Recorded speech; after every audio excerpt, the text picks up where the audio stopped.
आइए आप सभी को गुड लक स्टडी सेंटर में स्वागत है। बहुत ही दुख की बात है जो लास्ट समय में आकर के आप सबों के साथ मजाक किया गया है। सब कुछ होने के बाद लास्ट में ये एग्ज़ाम का नोटिस आना एक तरह से आप लोग का जो है मजाक ही है। यदि इसको एग्ज़ाम में लेना था तो शुरू में ले लेता। इसके देखिए इसका ऑफिशियल जो है ऑफिशियल इसकी जानकारी आ गई। इससे पहले बहुत तरह का अफवाह उड़ रहा था कि अब जो है इसका एग्ज़ाम लिया जाएगा, अफवाह उड़ रहा था, ठीक था। पेपर में भी स्पष्ट दे दिया था कि आने वाली बहाली में एग्ज़ाम लिया जाएगा, न कि जो बहाली का विज्ञापन जारी हो गया है या जिसका फॉर्म भरा गया है उसका नहीं। स्पष्ट इसमें लिखा हुआ था कि 7/2022 या आप योग कहिए कि 10,789 जो पोस्ट है एएनएम का, उसके लिए एग्ज़ाम की कोई व्यवस्था नहीं था। उसका जो है जो पहले के जो प्रोसेस थी उसी प्रोसेस के अनुसार आपका होने वाला था। लेकिन अभी जो नोटिस आया है इस नोटिस में स्पष्ट हो गया है अब आप लोग का एग्ज़ाम होगा ही होगा। एग्ज़ाम होगा, ठीक है भाई, आप इतना ही मुताबला एग्ज़ाम लेने के लिए तो ठीक है एग्ज़ाम लीजिए, लेकिन आपको पहले बता देना चाहिए था। नहीं बताए हैं तो ठीक है। एक और देखिए आप सब क्या मजाक किया कि फिर से नया जो कैंडिडेट है उस सब का जो है इसमें फॉर्म भरवा रहा है, भीड़ बढ़ा रहा है। सीट उतना ही है जितना 10,789 सीट था उतना ही सीट है। फिर से न्यू कैंडिडेट जो पिछला साल क्वालिफाई किया होगा एग्ज़ाम, इस बार जो किया होगा उस सब का जो है फॉर्म भरा रहा है। मतलब सरकार जो है पैसा कमाने का अपना एक जरिया बना रहा है। चलिए अब नोटिस देखते हैं कि नोटिस सही में आया है कि नहीं आया है। इसके लिए आप जो है किसी दूसरे की बातों में नहीं अपने आप से चेक कर सकते हैं। इसके लिए आपको जो अपने मोबाइल क्रोम में जाइएगा, क्रोम में जाने के बाद आप BTSC टाइप करिएगा। करने के बाद आप जो है अपने मोबाइल को सर्च में खोलिएगा। जैसे करिएगा तो आपका पहला ही पेज देखिए, फर्स्ट पर ही आपका जो है Bihar technical service commission BTSC का आता है, खुल जाएगा।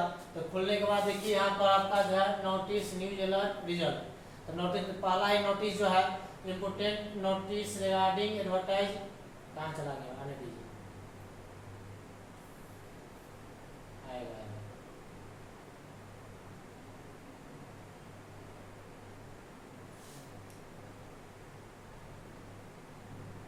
आने दीजिए इसको। इम्पोर्टेंट नोटिस रिगार्डिंग एडवर्टाइज इतना 7/2022। इसे आप जैसे खोलिएगा तो देखिए आपका आ गया बिहार सरकार, बिहार तकनीकी सेवा आयोग आ गया है।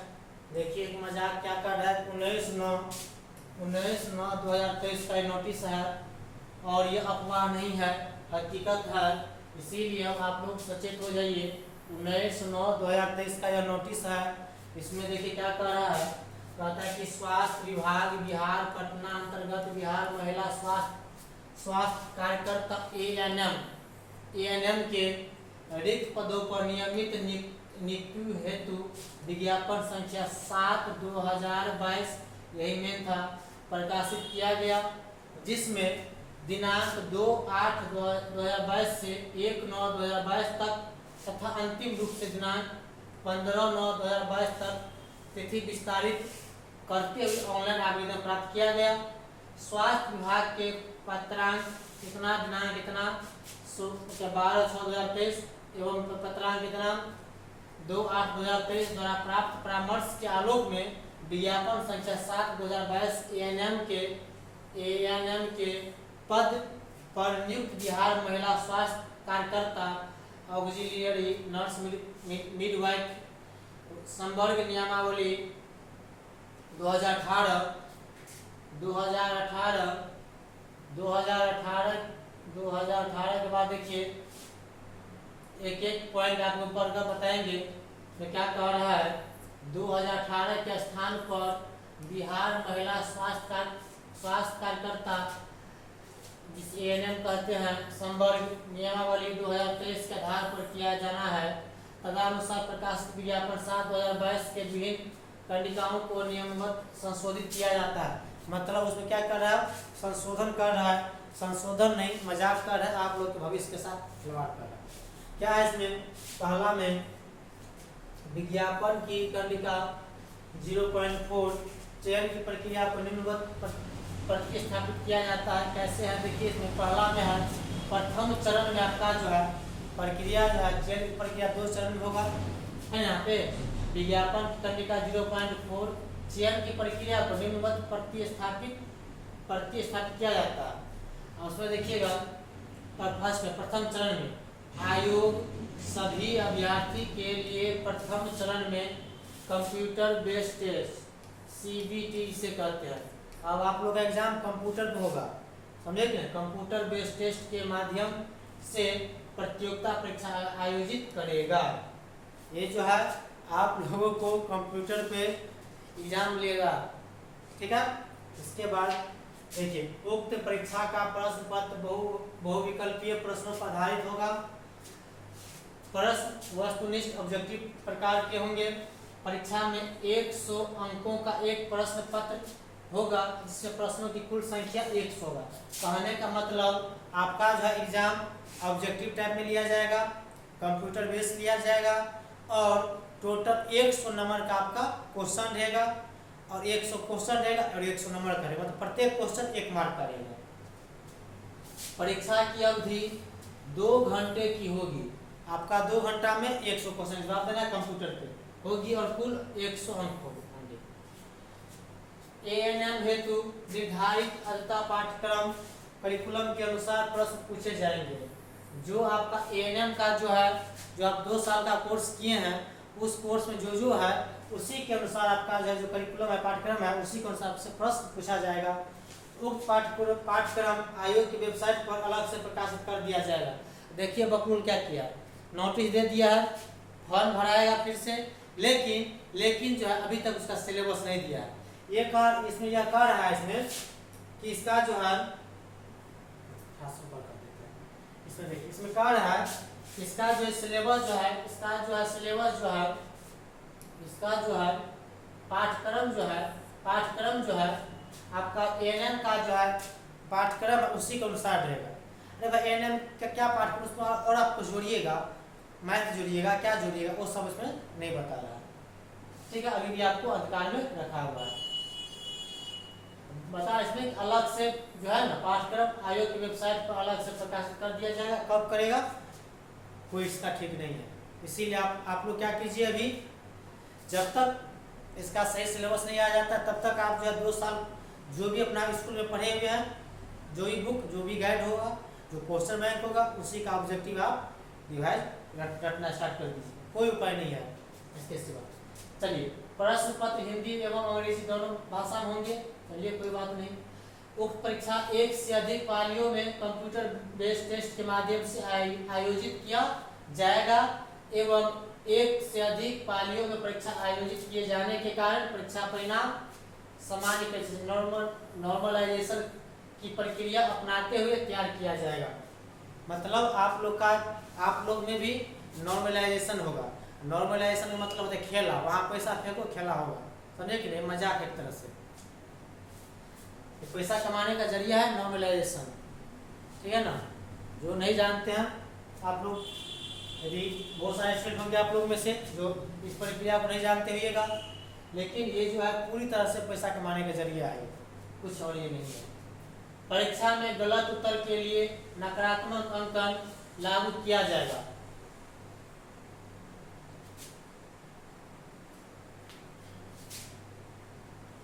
समझिए क्या है, नेगेटिव मार्क भी रहेगा, तुक्काबाजी नहीं चलेगा। देखिए, नकारात्मक अंकन नेगेटिव मार्किंग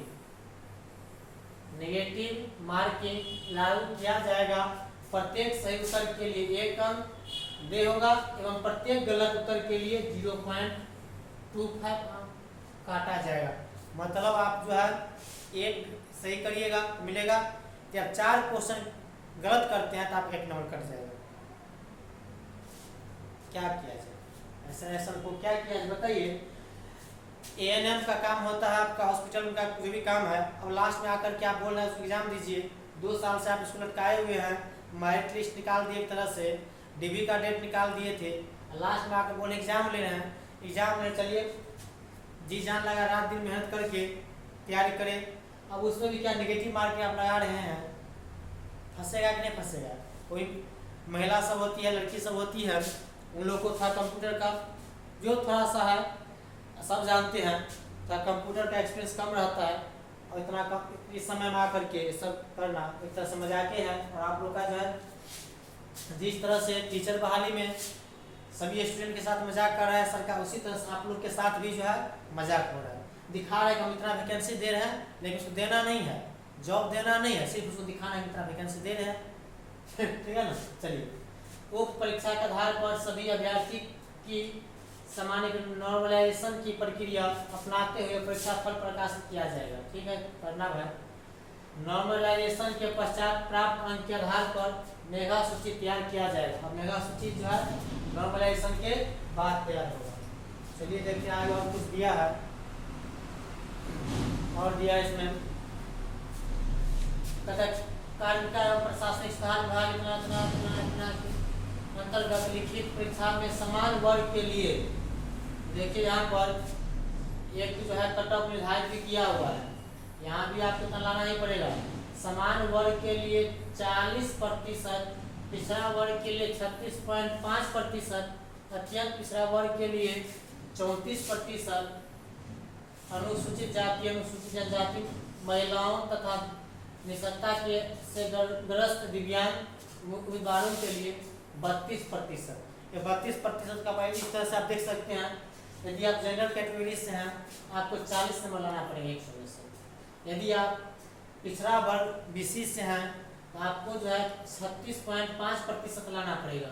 यदि आप अत्यंत पिछड़ा वर्ग जिसे EBC कहते हैं उससे है, 34 नंबर लाना पड़ेगा आपको 100 में से। यदि आप SC ST से हैं, विकलांग है, तो आपको 32 नंबर लाना पड़ेगा 100 में से। एक तो आपको नंबर लाना है, इसके अनुसार आपका मार्क नहीं बनेगा, इसके कम से कम इतना लाना है, इसके बाद जो नंबर लाइएगा उसके अनुसार आपका मार्क बनेगा। ठीक है ना। इतना पर खुश नहीं हो जाएगा, आपको इतना ही नंबर लाना है, ये आपको कम से कम इतना नंबर लाना है। निर्धारित है ना, निर्धारित न्यूनतम अर्हता प्राप्त करना अनिवार्य है। इतना जो है कम से कम आपको लाना ही अनिवार्य है। जैसे कि 10th में पासिंग मार्क कितना 30 नंबर होता है ना, उसी तरह से पासिंग मार्क है आपका, अन्यथा वो प्रतियोगिता से बाहर हो जाएंगे। ठीक है भाई, तुमको बाहर करना है तो करो बाहर। चलो, नोट में दिखा है, प्रतियोगिता परीक्षा में अभ्यर्थी को अपने कोटि के अनुसार न्यूनतम अर्हता प्राप्त नहीं होने पर अभ्यर्थी का कोई भी दवा मान्य नहीं किया जाएगा। ठीक है, नहीं करना। द्वितीय चरण देखिए, चयन हेतु अभ्यर्थी की मेरिट लिस्ट निम्न प्रकार तैयार की जाएगी। कैसे तैयार करेगा इसमें, आइए। प्रतियोगिता परीक्षा में प्राप्तांक के लिए 60 अंक, 100 नंबर में से आप जितना भी लाइएगा उसका 60 अंक ले कौन करेगा। उत्तम कोर्स के लिए जैसे GNM के लिए 10 अंक, BSc nursing, basic BSc nursing, MSc के लिए 15 नंबर या 15 अंक, समझे कि नहीं। यदि आप GNM किए हैं तो 10 अंक जुटेगा आपको, BSc नर्सिंग किए हैं तो आपको 15 अंक जुटेगा, इसमें 15 अंक जुटेगा। फिर कहता है बिहार राज्य के अंतर्गत अवस्थित सभी सरकारी या गैर निजी केंद्र सरकार या पंचायत नगर निगम आदि अस्पतालों में कार्य का अनुभव प्रतिवर्ष के लिए 5 अंक, अधिकतम 25 अंक। अधिकतम कितना दिया जाएगा, 25 अंक। किसी वर्ष के अंश के लिए कार्य दिवसों की संख्या में 5 से गुणा करने के पश्चात 365 से। कहने मतलब आपका उतना मोटा मोटी समझिए, यदि आप 100 में जितना नंबर लाइएगा उसका 60% जुटेगा। ANM के बाद यदि आप GNM या BSc नर्सिंग किए हैं तो आपको 15 नंबर जुटेगा। GNM किए हैं तो 10 नंबर, BSc नर्सिंग किए हैं तो 15 नंबर जुटेगा। उसके बाद आपका जो है, यदि आप पहले से कॉन्ट्रैक्ट बेसिस पे आप किसी भी हॉस्पिटल में जॉब कर रहे हैं सरकार के अंतर्गत, तो आपको 1 साल का 5 अंक, 1 साल का 5 अंक, इसी अनुसार आपका आगे बढ़ता जाएगा। चलिए, यही आपका नोटिस था। इसके सिलेबस जैसे आएगा तो सिलेबस में फिर से चर्चा करेंगे और कोशिश करेंगे जो भी हो उसका कुछ आप लोग को हम हेल्प करें। चलिए मिलते हैं नेक्स्ट वीडियो में। Thank you.